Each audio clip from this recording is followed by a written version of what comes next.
Living with Yourself is one of Netflix's most recent comedies to be put on the platform, starring the Hollywood megastar Paul Rudd.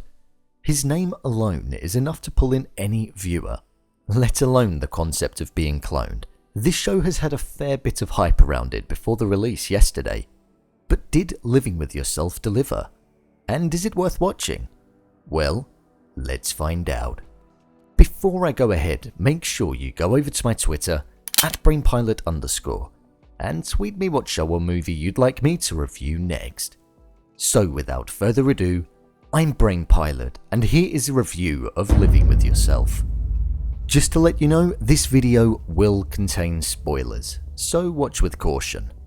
The story is something that we've not really seen on Netflix before. A guy named Miles, played by Paul Rudd, who is quite unhappy with his life, and therefore seeks a change by going to this spa which can transform your life apparently. After going, it becomes apparent that they don't actually improve your life. They kill you and create a clone. Normally, the original version of the person wouldn't survive, so it was an anomaly. Off the bat, the story was extremely interesting. The concept itself poses the thought around cloning and the morality of it if it were possible.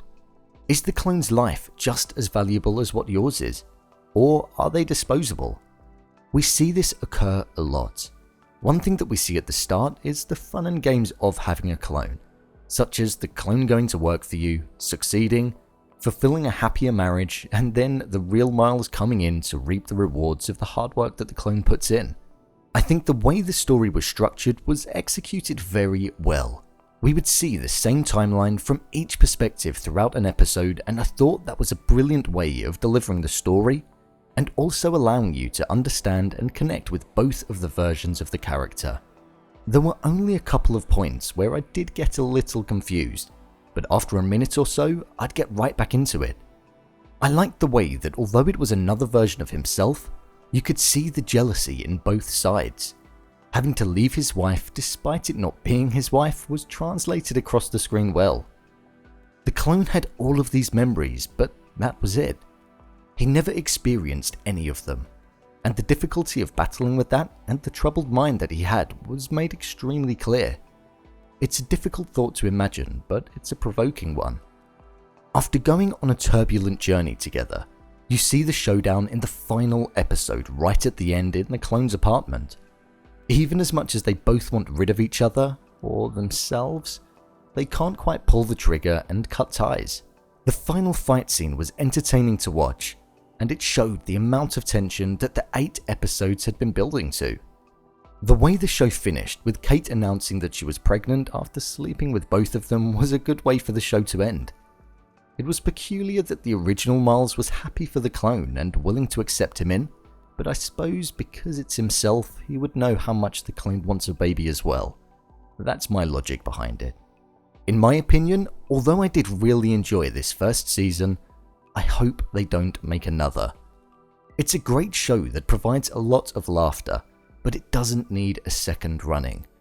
The story finishes in a relatively satisfying way that allows you to just think to yourself that you've had a great 4 hours watching the show.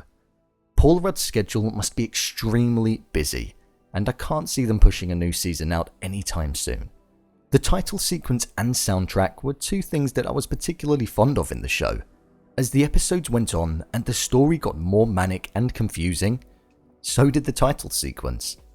In the final episode, with it glitching and changing colours compared to the plain pure white title sequence to start with, it was a small but nice touch. As well, there was a recurring piece of music that would always start to play throughout the show, and it was relatively uncomfortable to listen to at times. And when the stakes got higher or Miles would get frustrated, it would kick right in. It suited the mood perfectly. I think the 2 leads in the show, Paul and Aisling, did a great job in delivering 3 characters that you could connect with and feel as though you actually wanted to go on a journey with and see how their story would unfold. I salute Paul Rudd as well for being able to play the same character but at 2 different ends of the spectrum.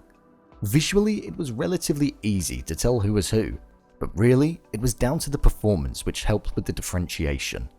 If there were one inclusion in the show that I felt didn't really come to anything, it would probably be the play that Miles was writing. I understand what it means with regards to it being his personal thoughts, but after that one episode, I guess it served its purpose, in a kind of unsatisfying way. Overall, I would say that this show is definitely worth a watch. When it first started, it reminded me of what I'd call an early 2000s comedy movie, and as it went on, it still had hints of that throughout it. It's not a laugh-out-loud show, but there are moments where it's just ridiculously funny, and scenes and lines make you chuckle. The performance by the cast is extremely comfortable to watch, and I wouldn't fault it. It's a light-hearted, easy viewing experience where you'll walk away enjoying what you've just seen. I personally would have loved it if the final episode was an hour long, just for the sake of allowing more time for the final episode to develop. 8 20-something minute episodes fly by, and it's a show where it leaves you wanting more. Sometimes, that's the best way to be. Go and give this show a watch, you won't regret it. So, there you have it, what I think of the Netflix show Living With Yourself. Before you go, make sure you go over to my Patreon where you can get your hands on some exclusive content that's just for you. Take a look and see what you think. What did you think of Living With Yourself? Did you enjoy it? Leave a comment down below, and don't forget to subscribe. I'll see you next time. I'd just like to say thank you to my patrons B-Cypher, Lucy Nathanson, and FERNY.